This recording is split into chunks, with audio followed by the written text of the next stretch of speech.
Surgery అయిన తర్వాత సూర్య కళ్ళ ముందుంటే ఆయనకి చాలా మంచిది. షూర్ డాక్టర్, మార్నింగ్ లోపు తీసుకురావడానికి ట్రై చేస్తాను. అలాగే. సంధ్య, నేను వెళ్ళి పే చేసి వస్తాను. మీరు ఇక్కడే ఉండండి. కూర్చోండి ఆంటీ.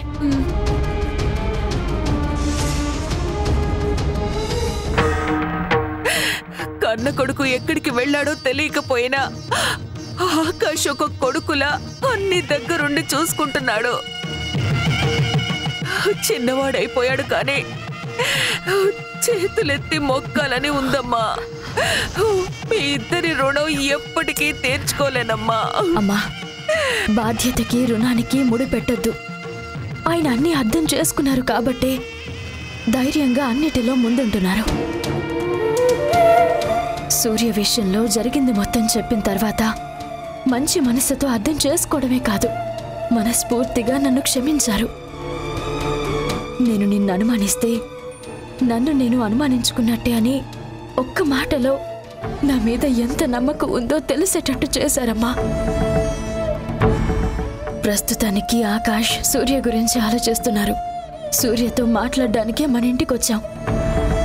ఇంతలో ఇలా జరిగింది. నాన్నకి ఏ ప్రమాదం లేదు కాబట్టి సూర్య కూడా దొరికేస్తే మనకి ఏ కంగారు ఉండదమ్మా. అమ్మా, సూర్య ఎక్కడికి వెళ్ళినా చివరికి ఇంటికే వస్తాడనిపిస్తుంది. ఇంటికి తాళం వేసి మనమంతా ఇక్కడున్నాం. ఎవరూ లేరనుకుని వాడు తిరిగి వెళ్ళిపోతాడేమో. అయితే ఒక పని చేద్దాం ఆంటీ, నేను సంధ్యని ఇంటి దగ్గర డ్రాప్ చేసి సూర్యని వెతకడానికి వెళ్తాను. ఓకేనా సంధ్య? అదే బెటర్ అండి. అమ్మా, సూర్య ఇంటికొచ్చిన వెంటనే నేను ఆకాష్ ఆయనతో మాట్లాడి మనసు మార్చడానికి ప్రయత్నిస్తాం. మేమిద్దరం చెబితే ఖచ్చితంగా వింటారన్న నమ్మకం ఉంది. అదే నిజమైతే ముగ్గురం కలిసి రేపు ఉదయం హాస్పిటల్కి వస్తామమ్మా. సరేనమ్మా. ఏమండి, అమ్మ ఇప్పటి వరకు ఏం తినలేదు. మనం ఉదయం వచ్చే వరకు కూడా ఇలాగే ఉండిపోతుంది. నీరసం వస్తుందండి. ముందు అమ్మకి తినడానికి టిఫిన్ ఏదైనా తీసుకొచ్చి అప్పుడు వెళ్దాం. నాకేం వద్దమ్మా, ఏమీ తినాలని లేదు, ఆకలి కూడా లేదు. ఎందుకుండదా ఆంటీ?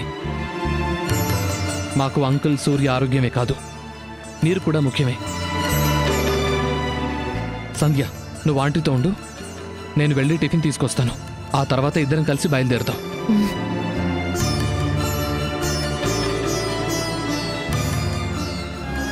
ఆకాష్ మంచితనాన్ని, మీ ఇద్దరి బంధాన్ని సూర్య కూడా అర్థం చేసుకుంటే మనకి ఏ దిగులు ఉండదమ్మా.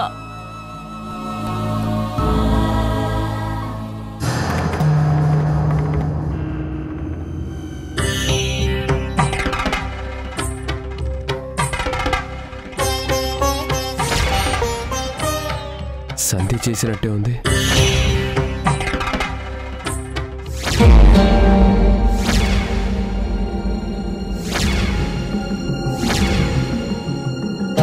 రాత్రి వరకు ఓపిక పట్టండి. నేను వచ్చిన తర్వాత మీ ఇష్టం.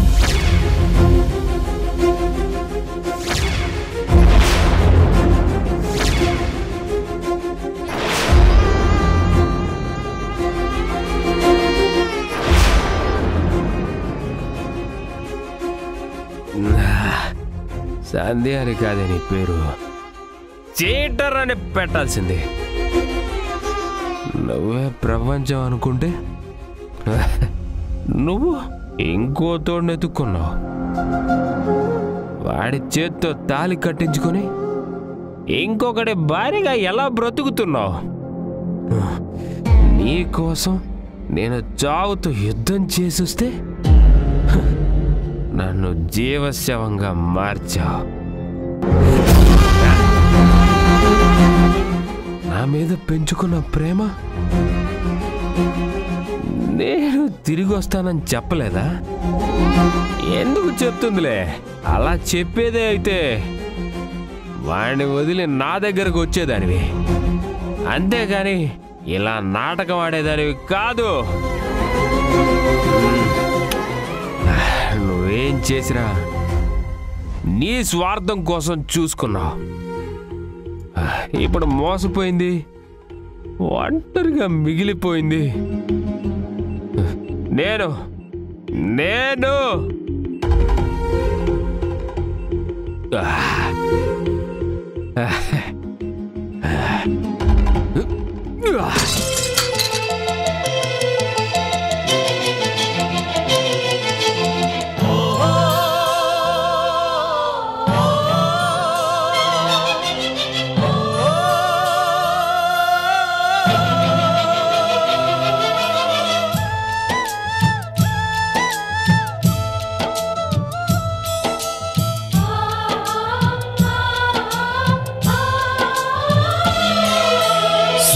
బింబమే అస్తమించనిది మేలుకోని కల కోసం కళ్ళు మూసుకుని కలవరించెని కంటి పాప పాపం. ఆయువిచ్చి పెంచిన బంధం మౌనంలో మసి అయినా రేగి చాటు స్వప్నం కోసం ఆలాపనాగేనా.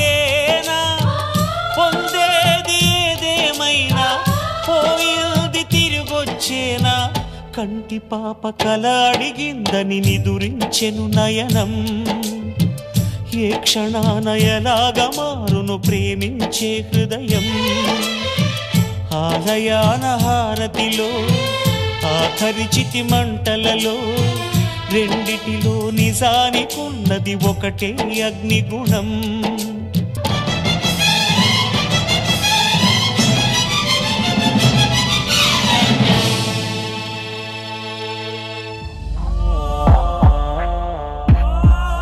సూర్య సూర్య సూర్య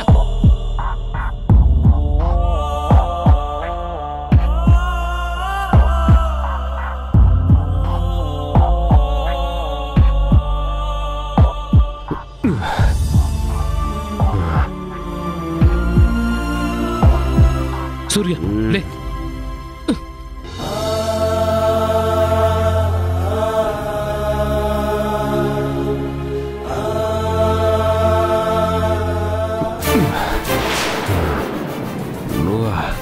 నువ్వెందుకు వచ్చారా? నా పెళ్ళాన్ని పెళ్లి చేసుకొని నా జీవితాన్ని నాశనం చేసిన ద్రోహివిరా నువ్వు. సూర్య ప్లీజ్ నాతో రా, వెళ్దాం. నోరు మీరా. నేను నీ ప్రాణాలు కాపాడితే నువ్వు నా ప్రాణాన్ని లాక్కున్నావు. స్నేహంతో దగ్గరై నా సంధ్యని సొంతం చేసుకున్నావు. ఇంకా నా దగ్గర ఏం మిగిలిందనరా? నా దగ్గరకు వచ్చావు. సూర్య సూర్య సూర్య సూర్య నీ ప్రశ్నలన్నిటికీ నేను సమాధానం చెప్తాను. సూర్య దయచేసి నాతో ఇంటికి రా, మాట్లాడుకుందాం. ఏం మిగిలిందని మాట్లాడుకోవాలరా? నా జీవితాన్ని ప్రశ్నగా మార్చి ఏం సమాధానం చెప్తావు? ఎందుకు సూర్య ఇలా మాట్లాడుతున్నావు? నీ ఆవేశాన్ని బాధని అర్థం చేసుకోగలను. తప్పొప్పులు ఇలా కోపంలోనూ మత్తులోనూ తెలుసుకునేటివి కాదు. దాని గురించి ఖచ్చితంగా మనం మాట్లాడుకుందాం. నేను మాట్లాడను.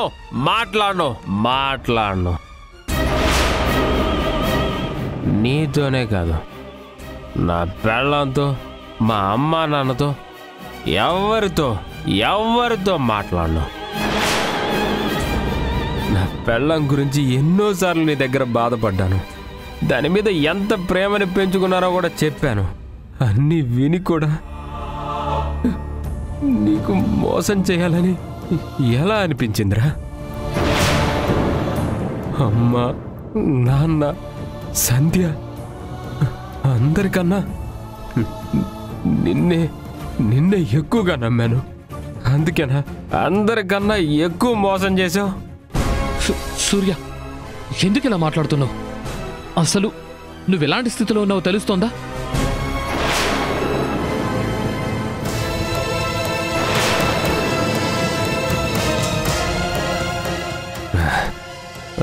ఎందుకు తెలీదు? చూపు మత్తుగా ఉందేమో, కానీ నా గతి బ్రతుకు ఇంత చెత్తగా మారడానికి కారణం మీరే.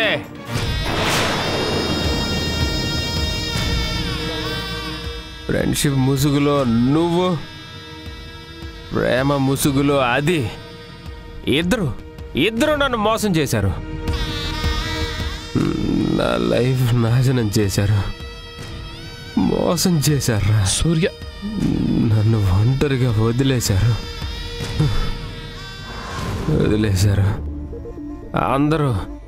అందరూ మోసం చేశారు.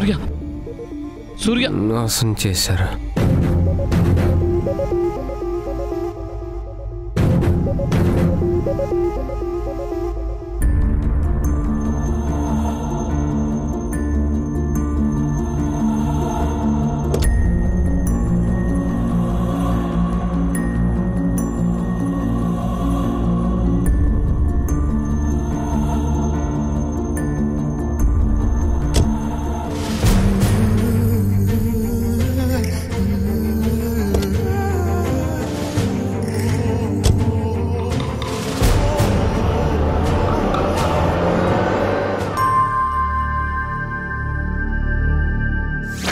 సంధ్య, నువ్వేంటి ఇక్కడ?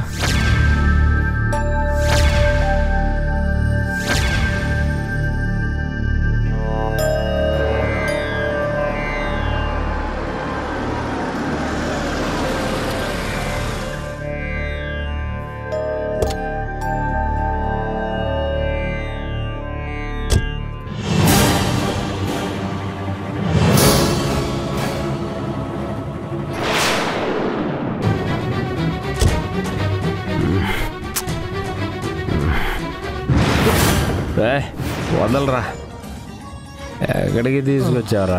నీ ఇంటికే సూర్య. ఇల్లా? నాకు ఇల్లు లేదు, ఎవరూ లేరు. అందరూ మోసం చేసిన నాలాంటికి చేతిలో మందు, చెట్టు కింద నిద్రే కరెక్ట్. సూర్య ప్లీజ్, సూర్య లోపలికి వెళ్ళి మాట్లాడుకుందావరా? సూర్య ప్లీజ్, సూర్య వద్దు, నేను రాను.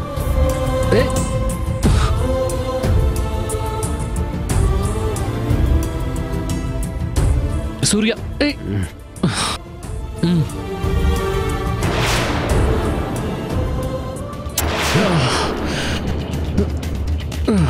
నన్ను ముట్టుకోవద్దు, కంటికి కనిపించద్దు. ఓవే రా సూర్య ప్లీజ్, సూర్య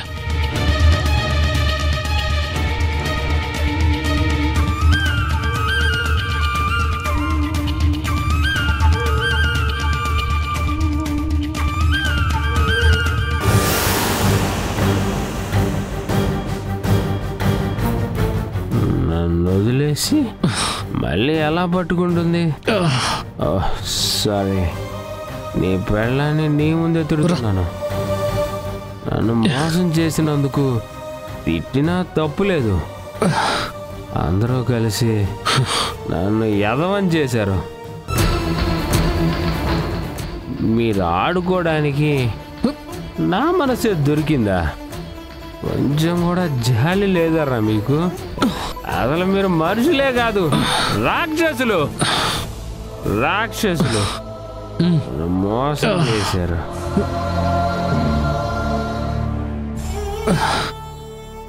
నన్ను నమ్మించి మోసం చేశారు.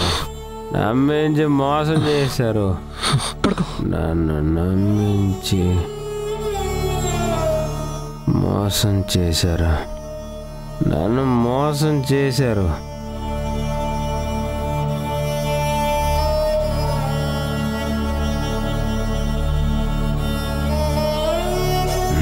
సంధ్య,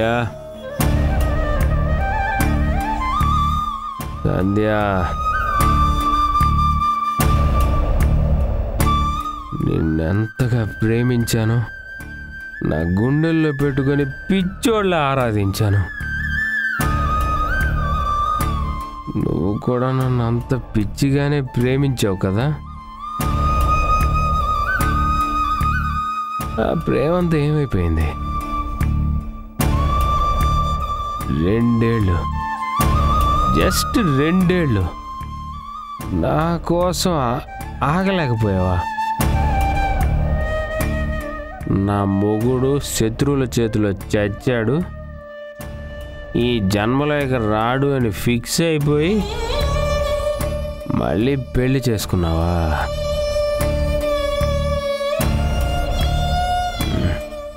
ఆకాష్ నీ మెడలో తాళి కడుతున్నప్పుడు నేను వేసిన 3 ముళ్ళు గుర్తు రాలేదా? వాడి భార్యగా బతుకుతున్నప్పుడు నాతో వేసిన 7 అడుగులు నీ గుర్తు రాలేదా సంధ్య? భార్యాభర్తలుగా మనం గడిపిన రోజులు, ఆ నవ్వులు అన్నీ నువ్వెలా మర్చిపోయావే చీటర్?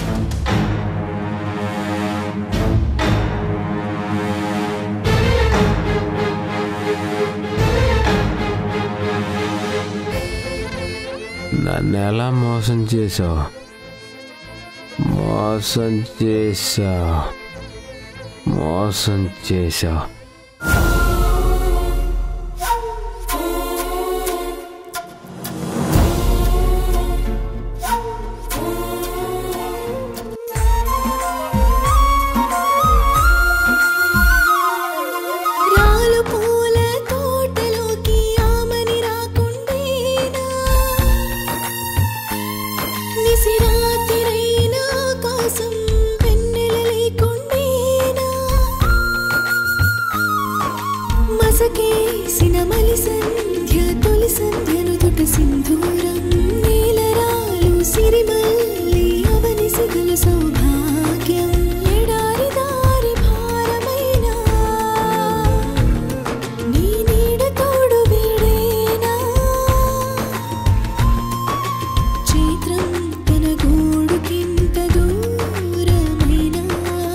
లోన్ల కోసం ఫోన్ చేసేవాళ్ళైనా ఒక్కరోజైనా మర్చిపోతారు, కానీ ఈ పండు మాత్రం ఒక్క పూట కూడా మిస్ అవ్వట్లేదు. పొద్దున్నే ప్రేమ సుప్రభాతాలతో నన్ను వాయించేస్తుంది. పెళ్ళవలేదని చెప్పటం వల్ల నా మీద ప్రేమ పెంచుకుంటుంది. పాపం ఇందులో అమ్మాయి తప్పు కూడా ఏం లేదు. పండుని క్షమించమని అడిగే ధైర్యం కూడా లేదు. కాబట్టి నేను ఈరోజే అమ్మవారి గుడికెళ్ళి చేసిన తప్పుకి క్షమాపణలు చెప్తాను. నా విషయంలో పండు మనసు మార్చమని అమ్మవారిని మొక్కుకుంటాను.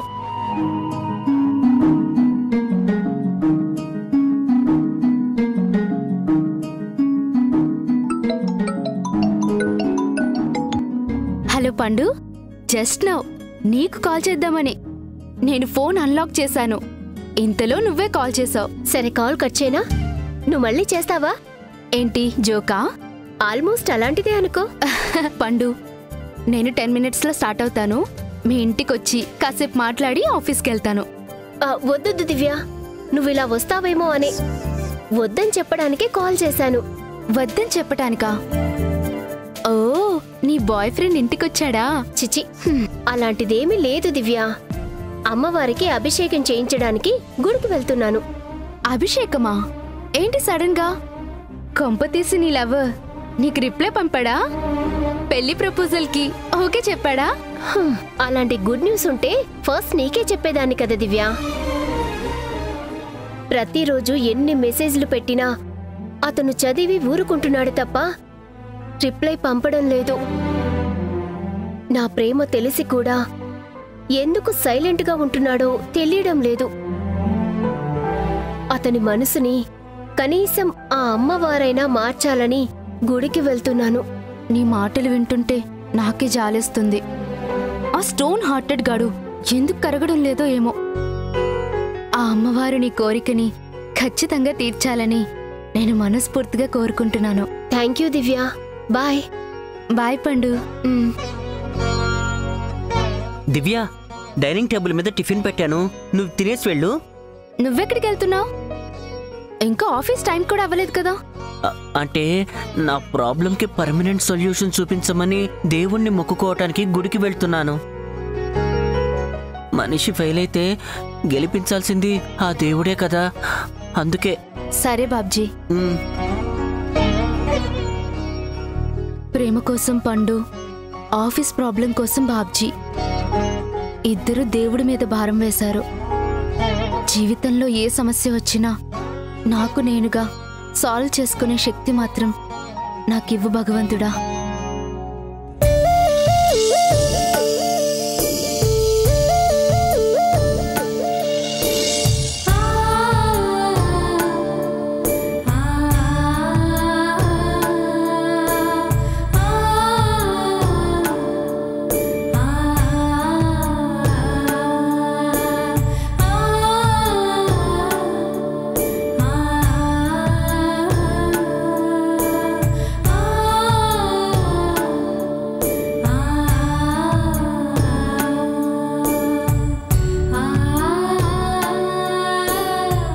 కాఫీ.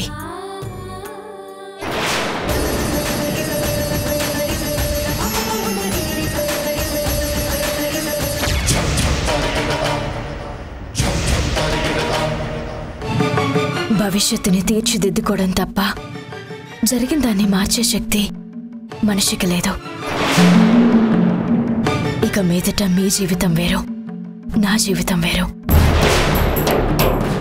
ఈ సంధ్యని ఇక నుండి ఆకాష్ బాజీగా మాత్రమే చూస్తారని నేను ఆశిస్తున్నాను.